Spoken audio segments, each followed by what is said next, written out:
बरं. अ, बरं ते त्या काळामध्ये जेव्हा गुवाहाटीला सगळे गेलेले, तुम्हाला पण बोलवलेलं त्यांनी, ऑफर आलेली? काय सांगत होते? कुठल्या टप्प्याला बोलवलेलं? नाही, नाही, नाही. हो, मला एकदा फोन आलेला होता. कोणी केलेला? आता जाऊ दे आलेला होता.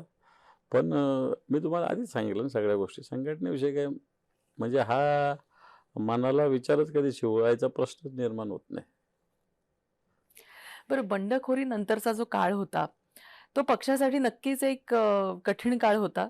त्या काळामध्ये कार्यकर्ते आणि नेते उद्धवजींनी कशा पद्धतीनं एकत्रित करून ठेवले किंवा त्याच्यासाठी काय कशा पद्धतीनं काम किंवा कशा पद्धतीनं अ, हे सगळे एकत्रित राहिले असं वाटतं तुम्हाला? कठीण काळ म्हणता येणार नाही, संघर्षाचा काळ राहिला तो. निश्चित अडी-अडचणीचा काळ राहिलेला.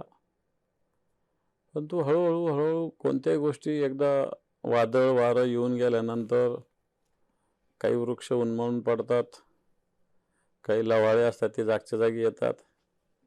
हळू संघटना स्थिर स्थावर झाली. ठीक आहे, शक्ती थोडी बहुत कमी जास्त होत असेल.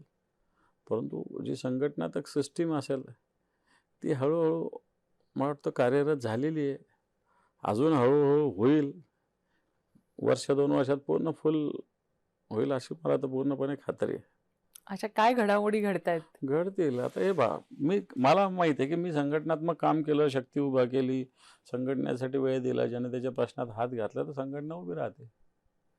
ते करू.